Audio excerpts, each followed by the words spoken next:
welcome back to Beating a Dead Horse. As always, I am your host, Sean McKinda. And I'm your host, Jackson Keller.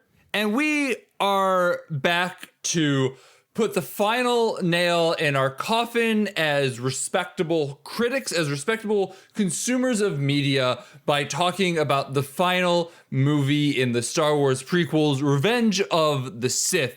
And after our transcendental episode about Attack of the Clones, we couldn't do it alone. So we have once again brought back our friend, our compatriot, and our fellow insane person, Delia. Somehow Palpatine has returned. Somehow Palpatine has returned. Please do not hurt me like this right off the bat. You haven't even seen the sequel trilogy. I know, and I won't. You are making the correct decision. Yes. Especially for you, I feel like you are making the correct decision. The ninth movie, we've gone over this so many times, hurts me deeply and personally. Fuck episode 9. Oh, boy. While we're slinging memes, can I share? I'm pretty sure I've talked about this meme on the show before, but I just want to reiterate it because it's more relevant here now than ever. I love that one of the first things that happens, and like the first 15 minutes of the movie, is that Anakin brags about his power level like a Dragon Ball Z villain, and that makes me laugh every fucking time. It's doubled, though, you see. My powers have doubled since last we met Cal. It definitely doesn't feel like a weird double entendre to be bragging to your enemies about the size of your schlong, but, you know. You know, Town Dooku could see that his Schwartz is as big as his, you know? Classic memes.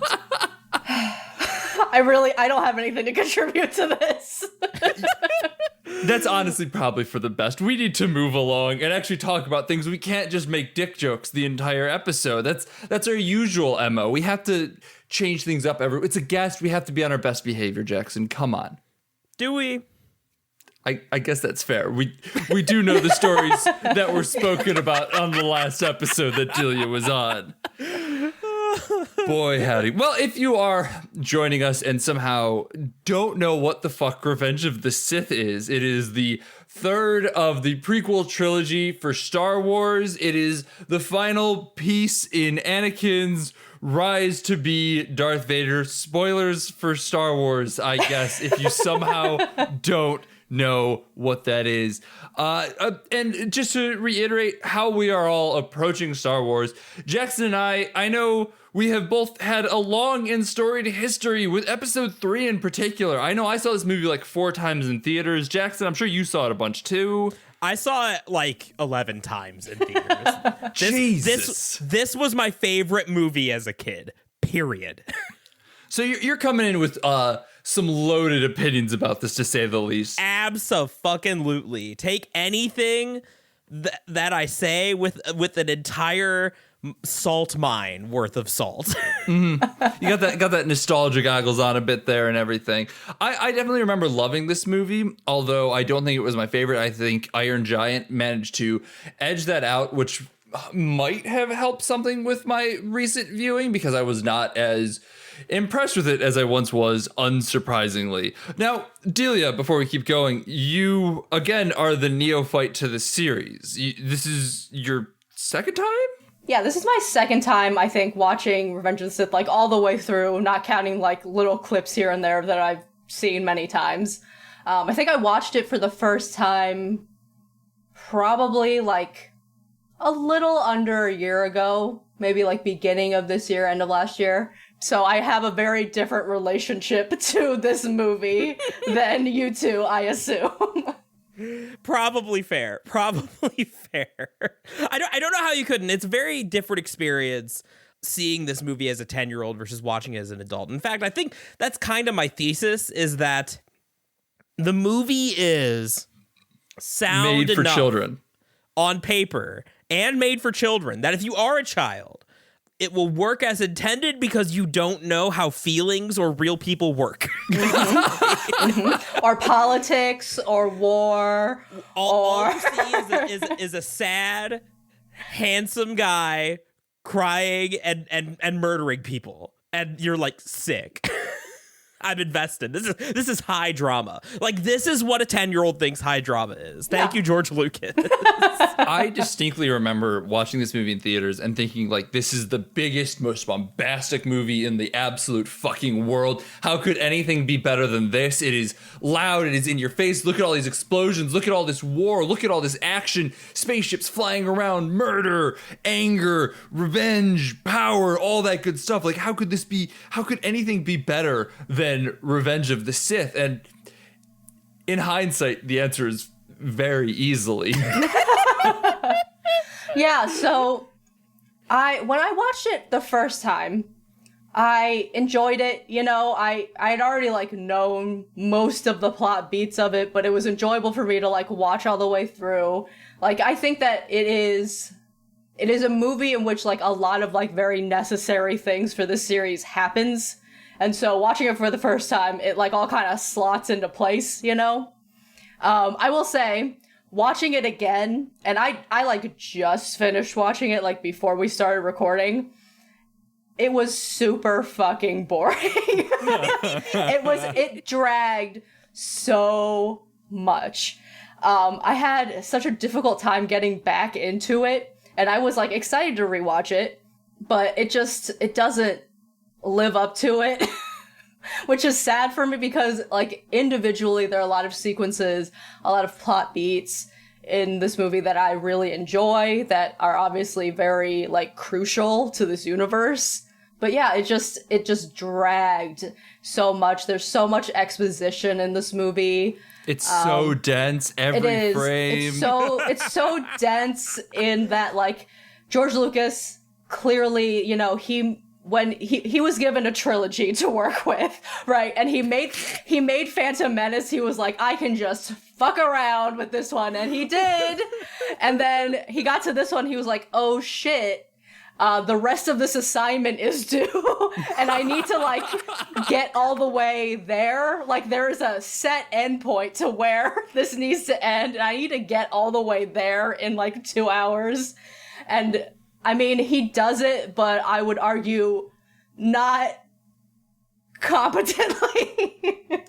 Well, nothing about the Star Wars prequels is traditionally competent, shall we say, except for maybe like, you know, the visual effects, because those were, you know, top of the line back then. But no, this movie, I still love this movie, although it's a very different kind of love than when I was a child. I on my Letterboxd, I called it the Sonic Adventure 2 of cinema, and I will stand by that.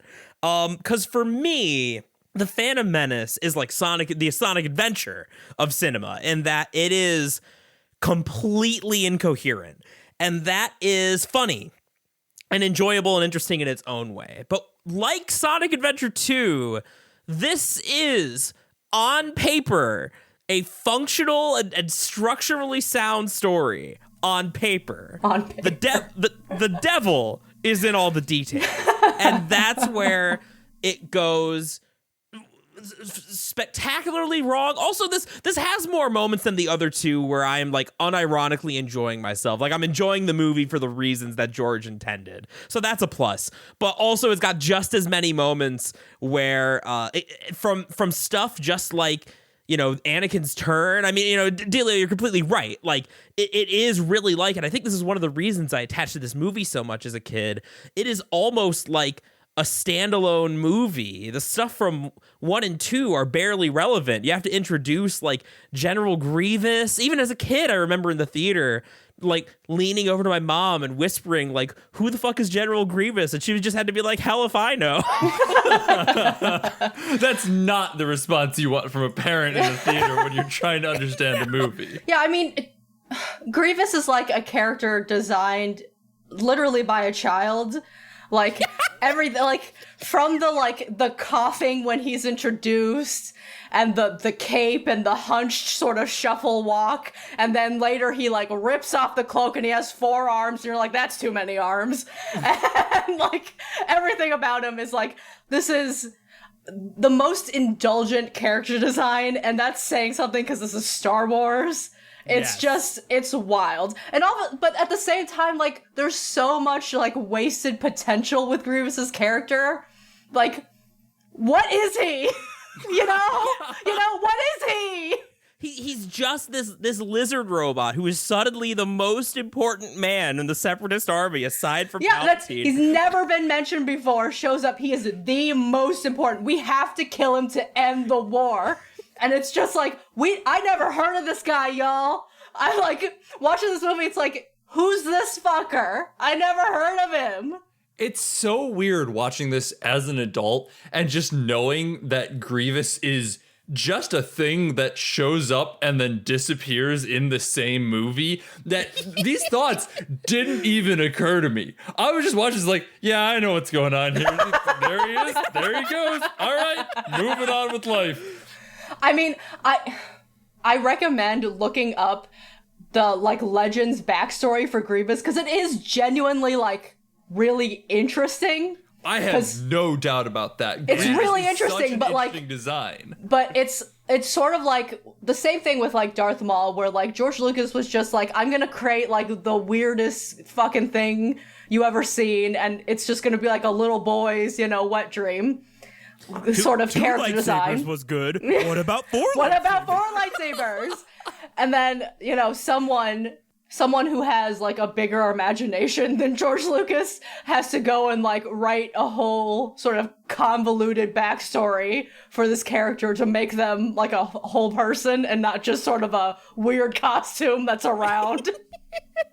And the thing I love about Grievous the most is you can tell that, like, George was real proud of, like, oh, it's like poetry, it rhymes, because Vader's like man and machine. Vader's got like a breathing problem. Vader's got like a cape. And it's really, really, really, really funny. Everything about Grievous makes me laugh. It's not foreshadowing the same way that, like, Dooku is not foreshadowing, because George Lucas thinks that just sort of, like, transposing some traits onto another character is foreshadowing, but it's not. No, but it's deep, because you see that these traits already exist within the dark side, and so you can see Anakin. Listen, all right, I am the master of ad-libbing some bullshit thing that is clearly not true, and I am struggling here. I mean, listen, this is the same man who was like, well, let's see, Luke lost his right hand, so Anakin also has to have lost his right hand, because you can't tell someone is father and son unless they lose the same limb.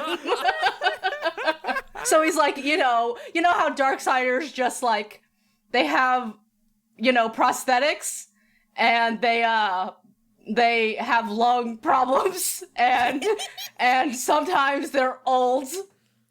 Wait. And they have capes, maybe? Hang on. Should I not be trusting asthmatics? Is that the issue? Are asthmatics the path to the dark side? Yes. Inhalers lead to hate. Hate leads to fear. All that good shit. All right. Let me say, because I gestured at, the movie occasionally working as intended. So, George Lucas, you crazy person, love you to death. You should not have been in charge of everything. However, I will say that as far as the broad strokes, like, it's not like George Lucas had no idea what he was doing. Because he knew, and it worked enough that, like, I found myself sort of sitting back, like, anytime something politically ridiculous happened, like, the Senate applauding, with this, obviously evil, like, shrunken gremlin. I'm like, well, people used to rip on George Lucas for that, but that happened. That happened, and that's happened like 4 times in recent history. So, like, yes. I used to be like, no one's just gonna like watch democracy collapse and be fine. No, we did it. We did that. So, and I think there are some, like, ambiguities, especially with, like, I've said before when we were talking about the sequel trilogy that, to me, like, everyone praises Kylo Ren as what Anakin should have been, but that's only because Adam Driver is a good actor. There's, like, nothing to that character beyond him just being an amazing actor. With Anna wanted to smooch the fucking Rey. Come on.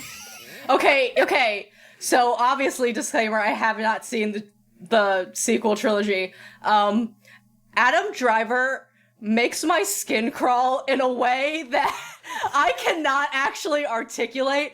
And, like, I'm sure he is a very nice man. I know that he is a good actor. I have seen him act in things, but every time I see him, like, just an image of him, something in me recoils viscerally. Like, it's the same way I feel when I see, like, a scorpion on the ground, you know? He's kind of funny looking. He's funny looking. But, like, that really works well for Kylo as I'm a sure it character. At least does. those first two movies, like, it's a really good vibe for him, because like that recoil, despite the fact that he is just such a whiny little pissant, is really perfect for what he does.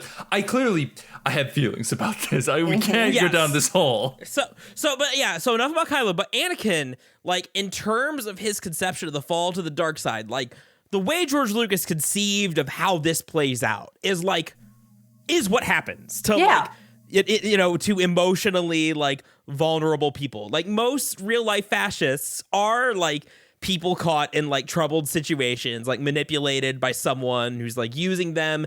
Often they feel abandoned by, like, the people they trust, or people that normally look out for them aren't present for one reason or another, and Palpatine swoops in and is sweet talking him. Like, conceptually, that all is really, really good, and it shows that, like, at least on the broad strokes, George Lucas, like, knew what he was going for, knew what he was doing.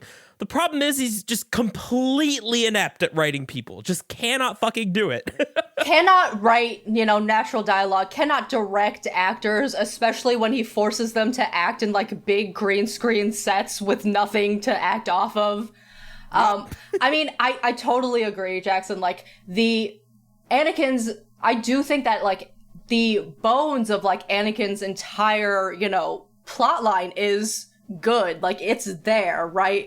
Slave boy, Jedi, all this stuff. It works, right? And in this movie, like, it almost works. Like, you can see, like, I think it's sort of similar for me, like, in Attack of the Clones, the like build up of his and Padme's relationship, where, like, if you listen to the dialogue, like, it's all there, like, them falling in love, and they're sort of the foreshadowing of their disagreements, like, politically and ideologically, that would later come back in this movie. Yep. Like, it is all there. And, like, on paper, Anakin's point of view is fully understandable. Like, he's this young man who is very powerful, very talented. Clearly, he's been given, like, a lot of responsibility in this crazy war, and he hasn't been acknowledged the way that he wants to be acknowledged, the way that, any young person who is striving for something wants to be acknowledged, right? Like, him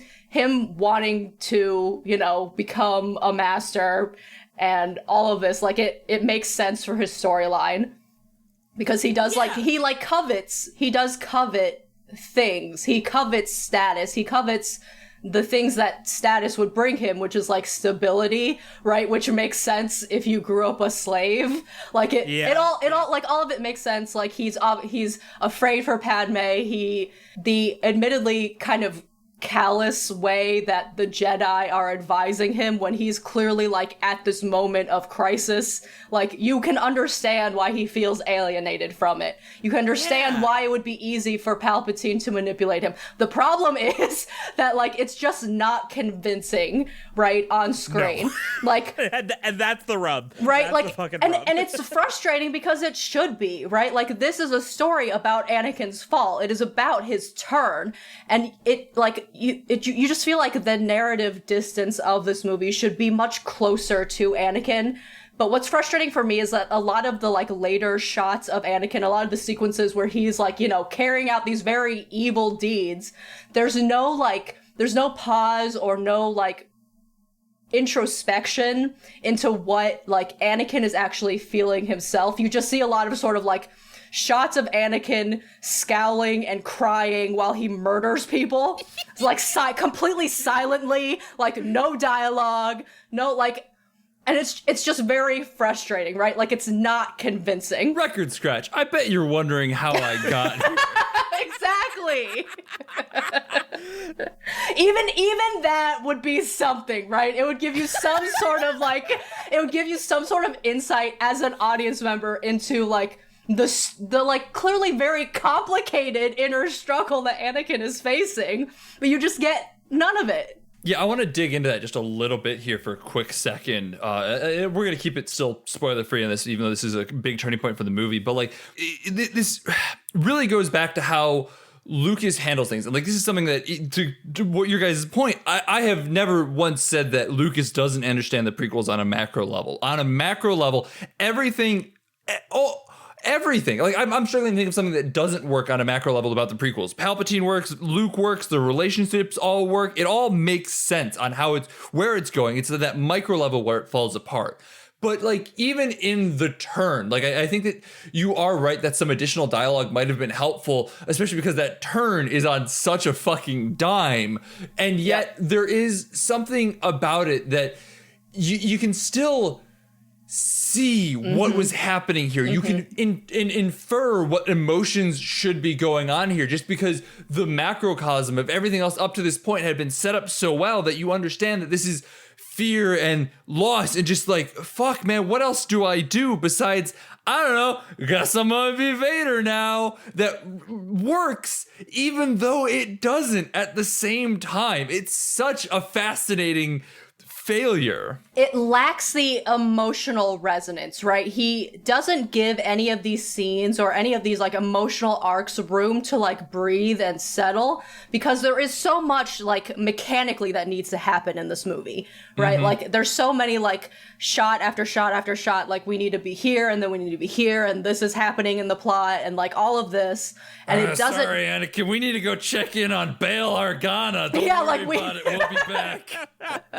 Like just like mechanically, they're like just with the sort of details of it, like this ship needs to be in this spot at this time so that this can happen, and that really does it. Like it cuts the momentum of this movie over and over again. Like this movie does not manage to really build and maintain momentum. It's like it's afraid to in a lot of ways, because every time it starts to, it just cuts. Yeah, it's afraid to like make a really big statement and then let that land without some sort of commentary on it, right? Or some sort of like distraction via some like, you know, logistical issue that needs to happen. Kids, we can't let them feel things. Cut back. Watch the lizard make silly noises. The kids will love that.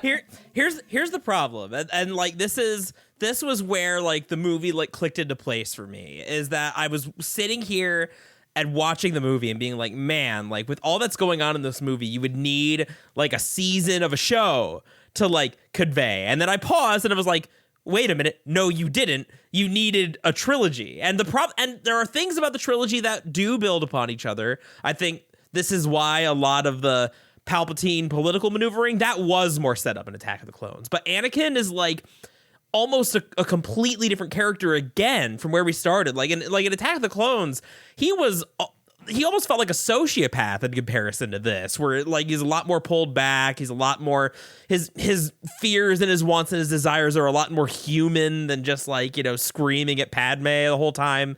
Like that groundwork wasn't laid. And the problem is that the process of like radicalizing someone and getting them to a point where like they would be willing to do horrible things is that it takes time. And, you know, there's not going to be, like, if there is a snap, it's going to have been after a long, like, grueling struggle, which this movie condenses. And then, like, just, you know, again, on a dime, like you both are saying, Anakin just kind of gives up. And the very next scene, we see him butchering 8-year-olds. And you feel like you're having a stroke. You're like, what the fuck just happened? Like, and in some way it works, but it feels like Anakin as a character, like the first half of this movie, he's really struggling. He's like asking a lot of questions. He's looking for help, and then he just stops. Right? He stops and he stops questioning things. He stops saying anything really. Right? He stops speaking physically at a certain point in this movie, and after that, it's just like he's just regurgitating, you know, Palpatine's talking points, which, like, on one hand, right, like, it works. Yeah, I was gonna say that. It's a really, right, it hits home, right?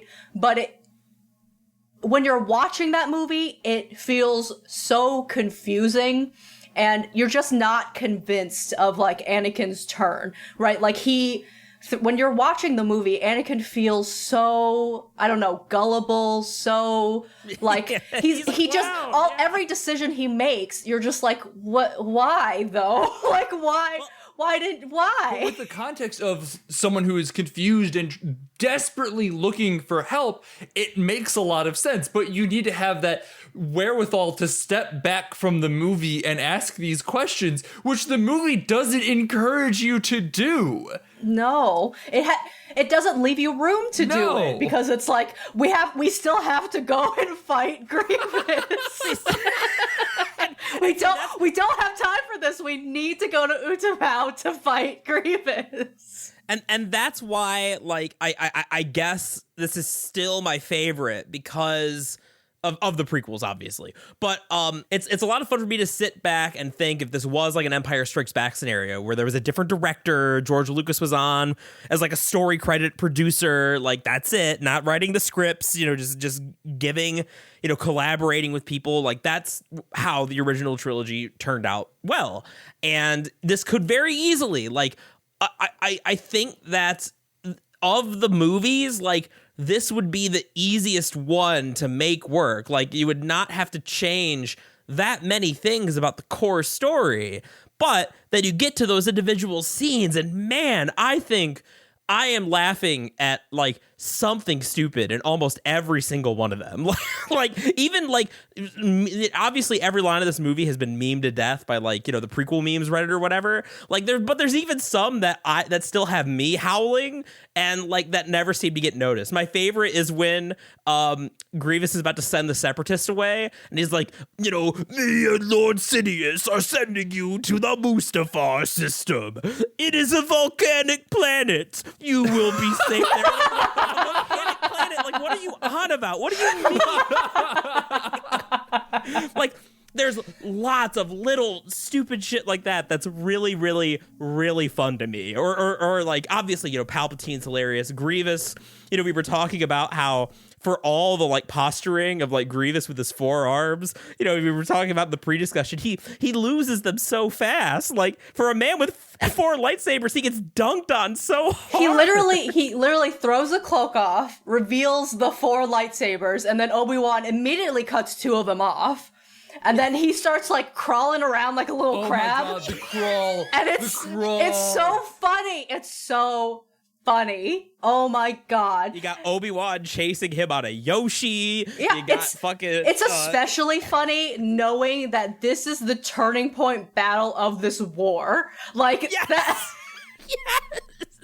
Especially because, like, in the scene right beforehand, like, the aliens on that planet were like, did he say that he was bringing more warriors? He was like, he didn't say. Oh my God. And then you see, and then that one shot of Obi-Wan, like, in the rafters above Grievous and the droids, where you can see, like, he takes a breath and, like, prepares himself, and you're like, oh, this man is preparing to be annoying.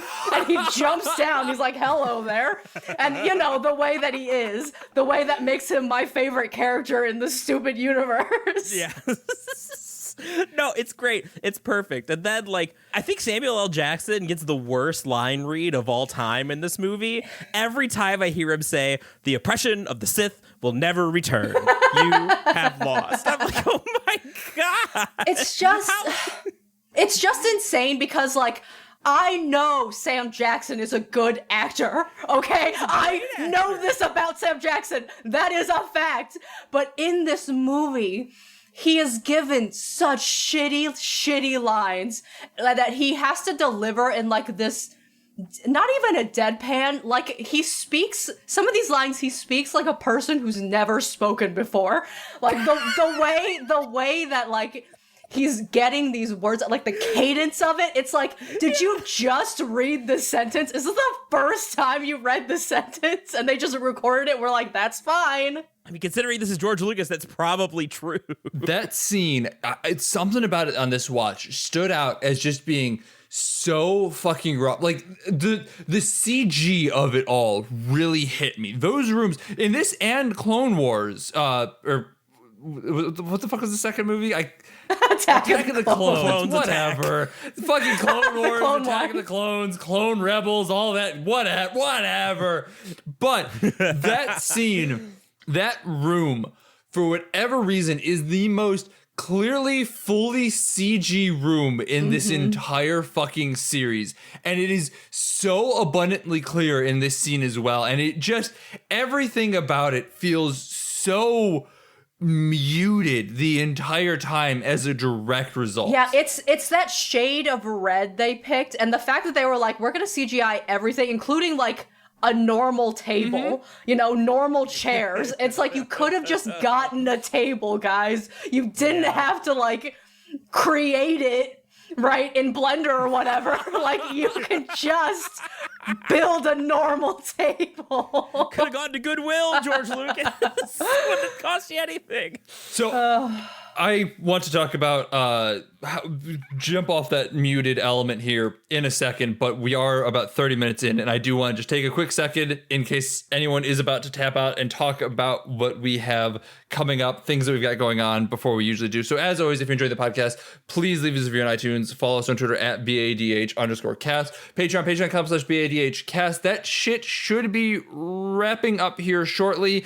And in line with that, some news about our October and September bonus episodes, which we have not delivered yet. Our September episode is going to be pushed to the end of October. Our October episode is going to be pushed to early November. And that's also whereabouts we'll probably be shutting down the Patreon for reasons that we'll get into in future episodes. So if you're longtime listeners, you're probably aware of what is probably coming as a direct result of that. But your last two episodes, if you are a Patreon member, will be coming. We promise.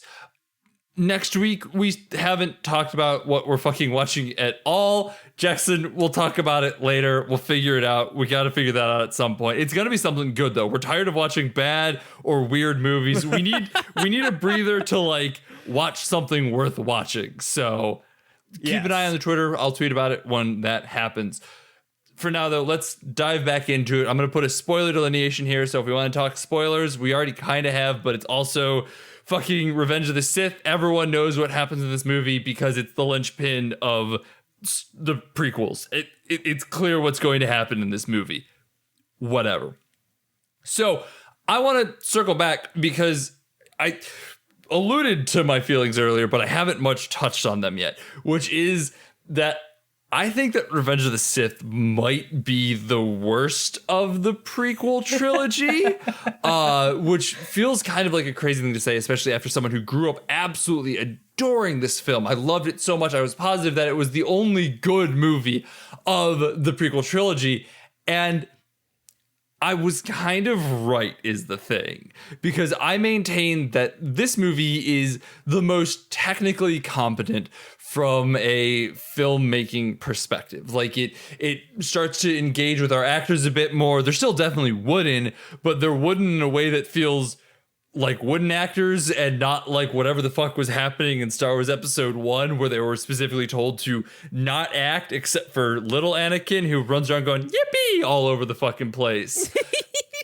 This movie as well, as I said, especially in that scene, just feels really muted across the entirety of it. Like they're trying to cram so much into it that it never fully expands to be anything, and it loses pieces along the way. There are whole scenes where I'm like, there should be music here, there should be something here, instead of just people swinging swords at each other, like especially in the beginning of the movie, which I'm sure we'll dig into, because I found it very lacking in our pre-discussion, and they're like, no, it's a great in the beginning. I'm like, oh no, what did I miss here?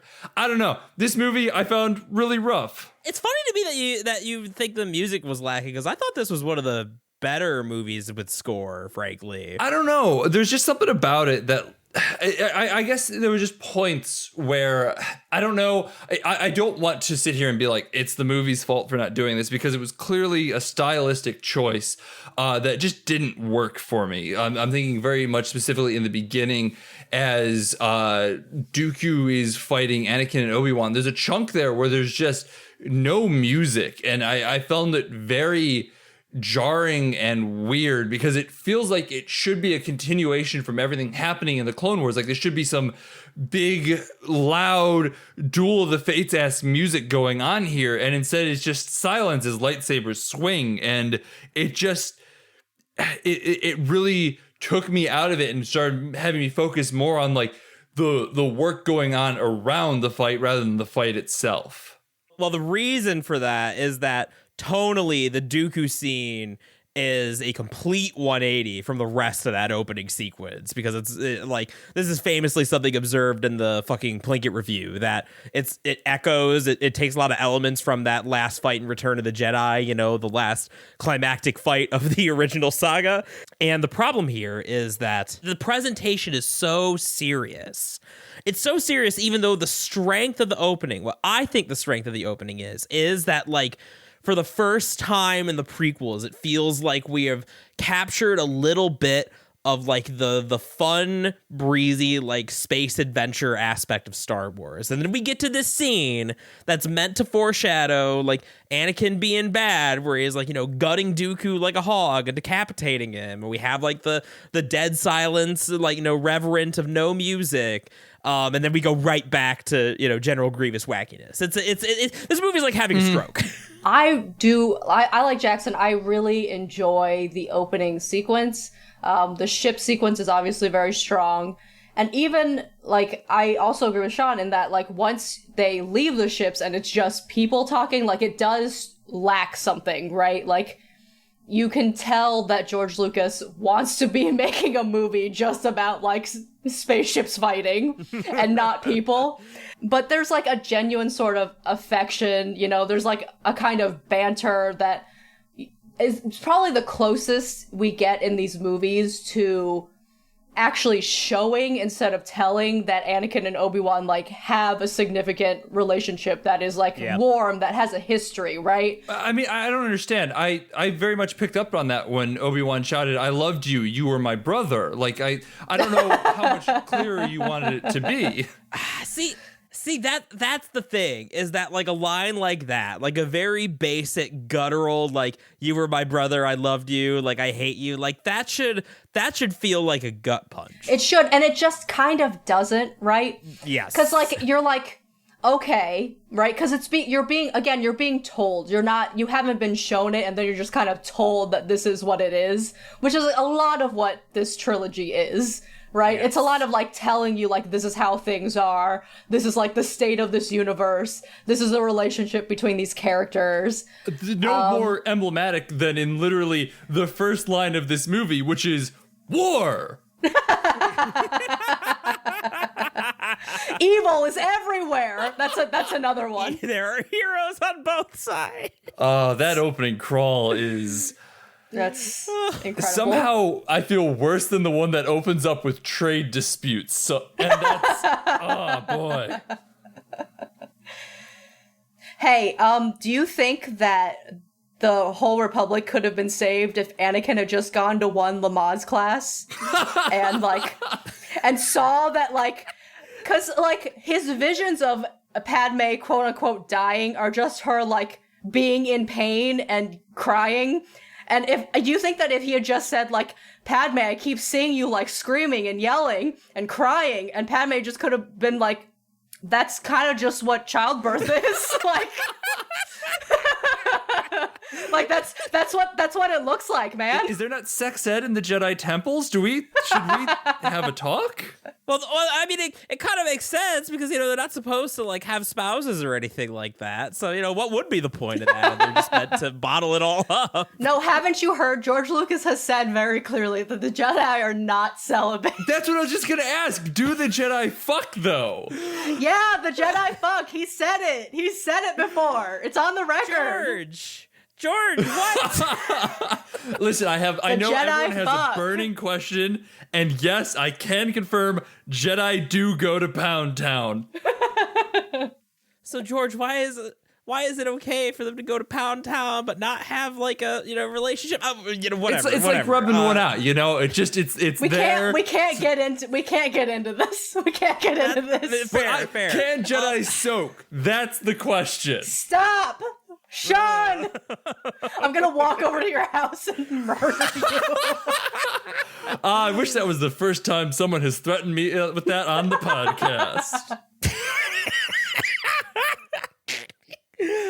So speaking of the Jedi and their perspective, like one thing, it's like if we're talking about missed opportunities, I actually really like the scene where Anakin goes to Yoda for help and is like, hey, I'm having some problems, things are fucked up, and Yoda gives him the answer that he gives him is like the letter of it is true, that like Anakin, part of life is accepting that you can't control everything, but basically all Yoda tells him is like, Denny, don't worry about that. Yeah, he's like, just put it out of your mind. And like, again, for me, it's very frustrating because George Lucas, I think on one level, George Lucas really does understand like Buddhist theory and is trying to convey that in these movies.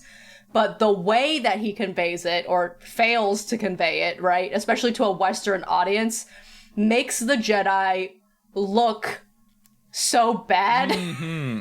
Yeah. And creates like this sort of really Western misunderstanding of like what this philosophy is meant to reflect, right? And like, I am a Jedi apologist, so like I feel like my perspective on that scene is Anakin is coming almost with a like philosophical question, right? Like, I feel like this is probably a way that like the Jedi communicate with each other, is mostly through like philosophy and like lessons learned and taught. And so in a sense, like Anakin is coming like with this sort of struggle that he's having, but because he doesn't like give specifics, right? And because like he is keeping so much of his life a secret from the Jedi, it's like he could have been speaking about, any acquaintance that he knew. Like, Yoda should really have no way of knowing that he's talking about his secret wife who might die, Like, I feel like Yoda is giving advice the way that he would probably give advice to, like, a child in the temple, right? Where, like, you're struggling with some, like, difficult emotion, and you're trying to work through it, and what Jedi philosophy is trying to do is, like, sort of pan out and give you more perspective on it, give you like space to reflect. I mean, that's what like Buddhist philosophy is about, it's about, taking a wider view, acknowledging that emotions will pass, acknowledging that life and death are, two sides of a coin, all of this stuff, right? That like Anakin obviously, like the thing about Anakin that I think is really interesting, that I think is actually to an extent done well, even though it's very subtle in these movies, is that Anakin clearly understands Jedi teachings, right? Like he can recite them, he knows them, he's been taught them, he's learned them, but he clearly does not apply them to himself. And that's obviously demonstrated in this movie where he's right, like he's talking about like, I'm not the Jedi should be, I want all these things. And again, it's he doesn't make that leap to acknowledging that probably a lot of people have these emotions. You're not special for them. And it's not justification enough to like go on a murdering spree, just normal stuff. Well, the other thing that would help too is that like the whole, this is another thing we can kind of see what George is going for with the whole prophecy business. Mm-hmm. That like, what if we take the classic archetype of like the chosen one and turn it on its head? And because, the chosen one ends up being a robo-fascist, right? There's some wordplay with how Return of the Jedi ends, but like with that's a interesting impulse, an interesting idea on paper, like so many other things in this trilogy. But the problem with the way that it shakes out is that like there's no details about this prophecy or like how closely the Jedi are supposed to take it. Like when Yoda and Mace are complaining about Anakin, saying that they don't trust him, they mentioned like, oh, maybe the prophecy is wrong, but it's like without a good sense of like how seriously do the Jedi take this, particular prophecy? Obviously Jedi of all sorts take premonitions with some like level of seriousness, whether they are going to act on them or not. But this obviously seems more like a codified, like Harry Potter Department of fucking Crystal Balls or whatever. I don't remember what it's called. Department of Mysteries. But something more like that. And, to have like maybe sort of the like fucked up thing that like Anakin is reckoning with this. Like, this feels like it should and maybe is subtly part of his character, that he's reckoning with, like, he's constantly told that he's special. Like, he's constantly told that, like, exceptions are being made for him in this or that way. But really quick though, is he? Because that's the one thing I was thinking a lot about. Is Anakin ever specifically told that he is believed to be the child of prophecy? Well, it's not clear. It's not clear, like, in the text of these movies, right? Like, I don't know that we get a scene where like Anakin is told that he's the chosen one. Although I think maybe in The Phantom Menace, like, in that scene where he's being evaluated by the council and Qui-Gon does mention like the prophecy or whatever. I think for me, the most interesting thing about the prophecy, like, all we know about it is that Qui-Gon met this kid and decided that he is the chosen one, right? And like, that's all we get to work off of as the audience. Like, all we have is Qui-Gon's word that Anakin is the chosen one, and everyone else seems to believe it less than he does. Like, Obi-Wan expresses doubts, and the council does, Mace and Yoda, and like, but like, clearly the chosen one stuff is something that is kind of part of Anakin's story. And like, I think that you can infer that probably while Anakin has been growing up in this temple with all of these other children who, unlike him, have been raised in the temple, right? Like, and he's probably been singled out both for being like a late addition and also for having this weird prophecy attached to him, right? This is the kind of stuff you need to see when you're writing a story. Yeah. Right. This is the kind of stuff that like is really crucial to understanding Anakin's story, which is the crux of this universe in many ways, is Anakin's rise and fall. So like, it is a super huge weakness of this trilogy that it just fails to delve into like those nuances, right? Like, that's the kind of stuff that you need to build a compelling character, especially when that character is Darth Vader. Yeah, no, completely. I mean, if we want to continue to just kind of extrapolate around like that prophecy stuff too, and just like how it's all handled, is part of the fall too could have been a very interesting exploration. I'm sure they might even do this in the Clone Wars, which is the series, not the movie, where they might explore a bit more on like why war has shaped Anakin into who he is at this point. Like, there is a lot of clear yearning for some sort of attachment, some sort of guidance, that being young and thrust into a general position, correct? That I guarantee has to take a toll on a man. I mean, we've seen Vietnam. I mean, fuck, the original was loosely based on Vietnam, right? Yeah. So I mean, like, there's clearly something there that feels like it maybe should have been explored a bit more, where like maybe he was the child of prophecy in some form, but like the undue expectations put on him through being aware of being the child of prophecy and then being thrust into a war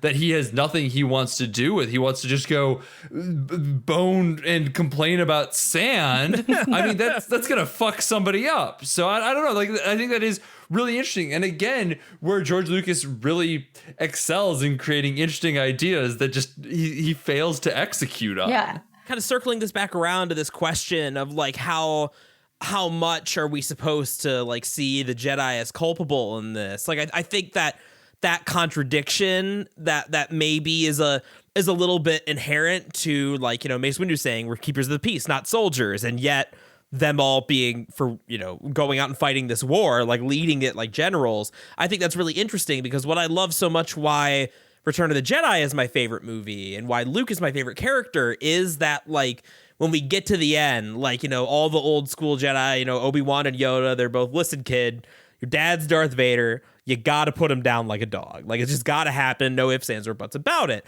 But Luke, like, you know, maybe like actually realizing that sort of like more like peaceful way, like, you know, kind of sticks to that, like sticks to the principles. And I think that sort of, I don't know if it's necessarily a contradiction, but certainly a tension between like the role of the wise paragons of virtue Jedi, like, you know, fighting a war, an inherently messy, like dirty thing. Like, I think that like knowing George Lucas and knowing his, like, you know, his expressed political opinions and his inspirations, I can't not think that like he wanted something to do with that, but just couldn't express it for one he just reason couldn't or another. articulate. I totally agree, because like I think the Jedi as an organization are fascinating, but what George Lucas fails to do in these movies is like distinguish between sort of an organization functions on a structural level, right? On an organizational level. Yeah. And then it also functions obviously on the individual level, right? And like what George Lucas is clearly trying to convey is that like individual Jedi have good intentions, right? Like the Jedi are like the good guys. That's what he always meant. But like organizationally, right? This is an order that is, you know, thousands of years old, that at this point is like very much entrenched into like this huge sort of republic government, right? Where their hands are kind of tied in a lot of ways. And you see that in this movie, right? Where Palpatine is like making decisions on behalf of the Jedi Council is like clearly clearly Palpatine's role in this war is to like send these Jedi generals out, you know, to certain battles. Like he clearly has this huge influence on this war, and that's like the point. That's what Palpatine wanted, right? And the Jedi in a lot of ways their hands are tied. But what is interesting is that like Mace does say, you know, we're peacekeepers, and that's something that's been said a lot of different times in the entire like Star Wars franchise, particularly in reference to the Clone Wars era, where like you have Jedi saying like we're peacekeepers, we were taught to be peacekeepers, but we were fighting this war. And like that's clearly like this point of tension that is happening like in this universe at this time, and it is causing problems. Like there are, I mean, I'll be the Clone Wars aficionado. Like there are storylines that are like expressly about like Jedi struggling with their sort of position in the war, right? Like they're being asked to fight in this war, lead all these men to die, and it obviously is upsetting. It obviously, like, they were not trained for this. They're not really ready for it on any level. And the thing about Anakin, of course, is that he's very good at it, right? Like, yes. Anakin and Obi-Wan are, like, they're very good at being generals. And Anakin in particular, because all of, like, the physical stuff of being a Jedi, all of the, just, like, the straight Force use is, like, that's the stuff he's good at. That's the stuff he's naturally talented in. It's, like, the other stuff, the, like, actual being a Jedi stuff, right? The philosophy. Yeah, the, like, the reflection, the meditation, the, you know, the, like, reining in all your emotions and being able to, like, look at them, you know, objectively and critically, being able to, like, process them in a healthy way and let them go. Like, all of that stuff is obviously stuff that, like, Anakin doesn't really apply to himself, is really difficult for him. And that's so great because, you know, we were talking about how Qui-Gon was basically like, I think this one's the chosen one. The only reason he did that was because Anakin had the biggest power level. So it makes sense. I mean, I know I wasn't here for the Phantom Menace talk, which I am still slightly bitter about because I have a lot of feelings about Qui-Gon as a character because we get so little of, like, actual insight into his character, but, like, I feel like Qui-Gon's flaw was, like, this arrogance, right? Like, he was like, I know this prophecy, and I know that this kid is the chosen one, and I just know that. And, like, he doesn't really consult anyone else. He doesn't, like, really reflect on it. He's just like, this kid is a chosen one, I'm gonna take him. And he does. And then he just sort of barrels over anyone who gets in his way, right? Like, Obi-Wan is like, maybe we shouldn't, and he's like, nope, this is it. This is the kid. And and the whole council is like, we don't know. And he's like, no, this is it. And you're like, okay. And then he like dies before he has to like actually face the consequences of this thing that he's done. Right? He even says to the council, it's like, he basically says friendship with Obi-Wan over. Like, Yeah. Anakin's my new friend. Anakin is my new best friend.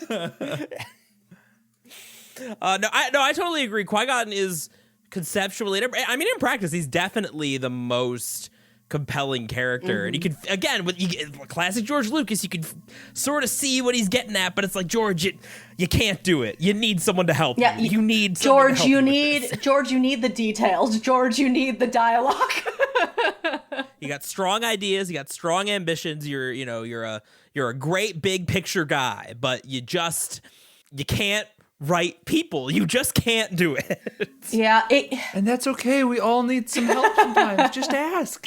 Someone out there will surely help you. I know they will. Yeah, the way that he writes like dialogue between people leads me to believe that he is clearly just like an introvert who doesn't actually talk to people a lot. He just kind of like lectures at them when he has an idea. The same way that like a lot of academics are, the way that a lot of like creatives are who spend a lot of time alone instead of like actually, speaking with people and having like a repertoire or whatever. Like, and I get it, as someone who is also an introvert, like I get it, but it's frustrating to watch. Total of 9 hours of people just like not being able to speak to one another. It's very telling to me that I remember hearing a story around the time Game of Thrones was airing season 8, that on one of the episodes, George Lucas just showed up on set and the showrunners just kind of let him direct for a bit. Oh boy. And it was one of the episodes really centered around, Daenerys and Jon Snow. And he looked at Jon Snow's actor and he was like, you get out of here. I don't care about you. Like, I'm not telling you anything. He just spent the whole time like talking to Daenerys. But George, like, these are people, sharing a scene, presumably sharing a dialogue with purpose. Like, you kind of need to care about both of these characters. Like, nah, just one. 50% is good enough for me. I don't know. I can't put my finger on exactly how. I feel like that's a very telling anecdote, though. I mean, it does feel like in scenes there are one character is doing more work than anyone else in the scene. There are times that I do feel like Hayden Christensen is carrying moments, but that's just because everyone else is extra wooden in that scene. Yeah, everyone else has to be like silent while he gives a little speech about his feelings. Yeah. Oh, Padme gets it so bad in this. I know. Yeah. I mean, have you seen, okay, there's some like concept art of like a Padme who, while she was pregnant, she would have started like being a little force sensitive just due to having the twins in her, and like also a Padme who like lives and joins the rebellion, all that stuff, and I just feel so robbed by it. Yeah, because she literally dies of sadness at the end, and it makes me so upset. Out of convenience too. It's literally just so there's an excuse to separate Luke and Leia. Yeah, and it's also okay. Like, I totally appreciate the sort of the contrast in like that last sequence where like she's on the birthing table all in white and she's dying, right, while Vader's being like reborn in darkness, all like burnt up and screaming and whatever, and like that contrast is very good visually, right? But outside of like the aesthetics of it, it's just very disappointing, right? It's disappointing on so many levels. Yeah, like because if you have to get Padme out of the way, and I kind of concede that you kind of do, like the ramifications of shoehorning Leia into being a Skywalker are still being felt, but like if you must do that, like have it actually be if we're leaning into the getting in touch with the Force sensitive, because I hadn't heard that, but I heard the part about maybe initially there were plans to like Padme be part of like the rebellion's genesis, which makes a lot of sense for the character, and like having that like true like ideological like separation, like it is Anakin who basically kills her when she like fights back and stands up for herself. Like that would have been a lot more sensible, a lot more tragic than just she died of sadness. She just gave up like everyone else does. Like the droid comes out and is like, physically she's very healthy, she just seems to be fading, and you're like, what? I'm sorry. Yeah. Like, this is a universe where, like, literally Anakin has, like, most of his body chopped off at this point, and he's still living, and it's just like Padme just stops. Just being a sad woman is enough to trump all of, like, the medical advances of the society. The greatest disease in George Lucas's world, being a sad woman. Being a woman who has no further purpose. Like, she once she gives birth to the twins, there's nothing else for her to do, I guess. See ya, we don't care about you now. Well, do we have anything left to say about the Star Wars trilogy, the Star Wars prequel trilogy at this point? Or are we tapped out? I think we're getting there. I will say one last thing. Yes. Is that in every way except physical, I am standing in front of Dave Filoni's house screeching, "Where's Cody? What happened to Commander Cody? Tell me, Dave Filoni, what happened to Cody?" That actually reminds me, I really loved back in the day, like along those lines. I don't know if it was Cody specifically, it might have been, but the campaign of Star Wars Battlefront 2, like, took place completely from the perspective of like a platoon of clone troopers. So you like start on the Republic side and you do the rest of the campaign on the Empire side. And like, I think they even had a few consistent characters. It's been a while since I like played it, but like that was neat. That was a neat thing to do. The original Battlefronts are so good, though. Just Yeah. My actual favorite character in this entire universe is just the clones. Is the incredibly the only truly good thing that George Lucas ever did was cast Tamora Morrison as Jango Fett and then be like, so there's canonically like several million Tamora Morrisons running around this universe. He is the most genetically present person in this universe. And I'm like, that's beautiful, because he's a very handsome man, and I love that for him. And I love that he gets to do his whole career on this. I'm so excited for the Boba Fett show, by the way. This was the first time, I don't know how I've never noticed it before, but this is the first time I really noticed that all the clones look exactly the same. It was just really like, at least in this movie, like in the other movie, it was way more apparent, but in this one, it was the first time I took a step back and went, oh, that is Yeah. him. Oh, that's weird. Because I don't think in the last one, aside from when they're being built, which we don't see much of, like here we actually see like Cody taking his helmet off and like talking, and then him sitting in a round table of battle plans with himself. Like, I actually really love one. I'll end on an unironically nice thing. I actually won't end on it because I got one more summation that's gonna be a little mean to George Lucas, but I'll end on a nice note. I actually really, really like, unironically, when we take the turn, like, one thing that's shocking that I think works and I think is working as intended is, like, so Obi-Wan's in the battle and he's riding around on Yoshi, and Her name is Boga. Oh my god. Her name is Boga. Yoshi. Her name is Boga. She's a good girl. She is a good girl. But Commander Cody, they're being all chummy. They're like, haha, comrade, let's go to war, tally ho, fuck them droids. It's like, yeah, damn right, son. Here, I got your lightsaber, bro. Thanks. They have their little moment, and he runs off to climb on a wall like a dinosaur, which is badass. And then he just gets the order, and then he just on a dime just turns and guns him down. And that's the whole, like, I really like the execution of the Order 66 scene from the clones. Yeah. I'll say the Order 66 montage where you see the like different ways Jedi are betrayed is it hits. It continues to hit. Like, I think it's very powerful, that betrayal. And I know they've like what's currently canon for like the reason why the clones turn is different from what, legends and stuff.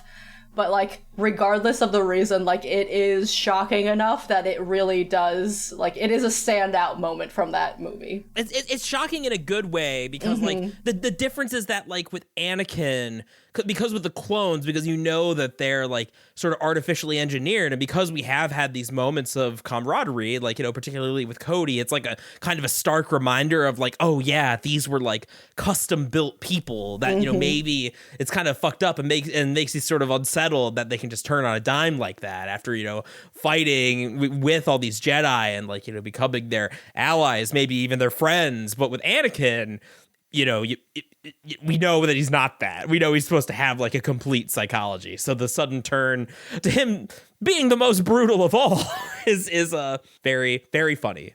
Master Skywalker, what are we going to do? Again, like that scene it's obviously very shocking and sad because he murders a bunch of children, but also it's very funny from the perspective of that child because it's like, I'm 9, I'm about to die, you're about to end my short life, and you're like white girl wasted sobbing for some reason. Like, why are you crying? Excuse you, This isn't about her. This isn't about you. So, I mean, that's sort of my final statement on Revenge of the Sith. Why I thoroughly enjoy this movie. I enjoy it both ironically and unironically in some ways. Even the boring scenes, there's usually one line of embarrassing dialogue or baffling George Lucas, shenanigan that'll get me through it. And I love it for all the same reasons I love Sonic Adventure 2, another thing that's bad and extremely entertaining. Yeah, fully agree. I mean, this is it. I mean, Attack of the Clones is still my favorite movie, sorry. But there are so many things about this movie that I do enjoy, and I enjoy like coming back to it and referencing it. I surprisingly didn't enjoy like watching it all the way through, but that's fine. That's okay. I will say Attack of the Clones had Dexter Jetster, and this one doesn't, as well as Lodsley's Bagano. So exactly. As far as like memey side characters, it's definitely the winner in that regard. I mean, I guess my final hot take is that I think the first movie is, for me, the best. I enjoyed the Phantom Menace more than any of these. I don't know what is wrong with me. I think that movie is probably objectively the worst, but it is just so interesting in how weirdly terrible it is. And it's not even terrible in a fun, memey way for the most part. It's just like so many weird, baffling decisions that culminate in the Phantom Menace. Like, just being able to trace Lucas's lineage as a filmmaker is so weirdly interesting. It is undeniably the most George Lucas movie because, before, he had like collaborators and like the studio telling him what to do. And after the Phantom Menace didn't go over so well, like he did consult mostly uncredited like script doctors and like some of his friends and stuff. I'm pretty sure Tom Stoppard, the author, the playwright of fucking Rosencrantz and Guildenstern Are Dead, did a pass on this screen. And that's if you don't know that play, dear listener, that's like a existential play that was like taught to me in my college literature classes. So yeah, but both on this and Attack of the Clones, I think Carrie Fisher actually did a pass on Attack of the Clones. I don't know. She did pass on one of the Star Wars movies. Regardless, after Phantom Menace, George started accepting a little bit more help, which I think is maybe where your phantom pain, as it were, with this movie in particular, and maybe a little bit of Attack of the Clones, Sean. You want that pure, unfiltered hit of Lucas. I do, because I think those are where it's the most interesting. As I said, the fact that this movie feels muted to me, I think is really damning. Like, again, this is probably the most technically competent, but I want that weird incompetence that you can feel him misunderstanding what Kurosawa is. It's so good. All right, are we done? We have to be done. I'm done. Delia, as always, is there anything you want to shill before we wrap up here? No, I have nothing. Well, then, if nothing else, thank you very much for joining us on this and our past episode. If you have not listened to our Attack of the Clones, it was a pleasure once again. Yes, thank you for having me. I will always drop everything in my life to talk about Star Wars for an extended period of time. No one else will do it with me, so... Man, if only we had more to talk about, but there is no way we're going to continue talking about Star Wars. God, please save us. I've been Sean McKenna. Find me on Twitter at Sean_McKenna. That's the only place you can find me. Fuck off.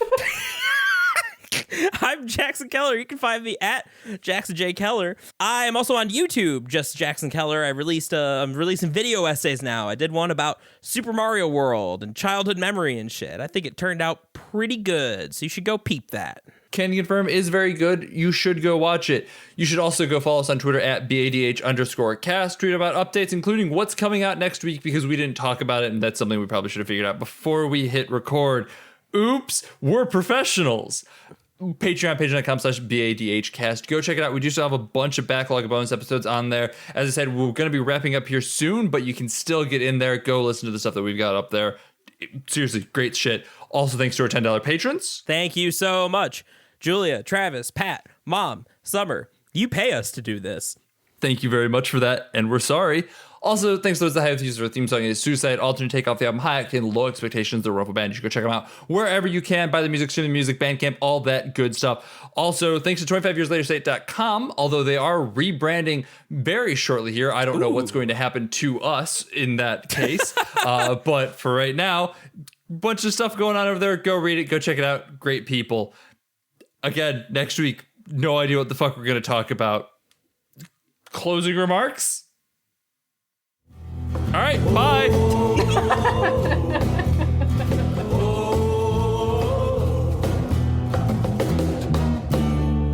Don't you go into the ground.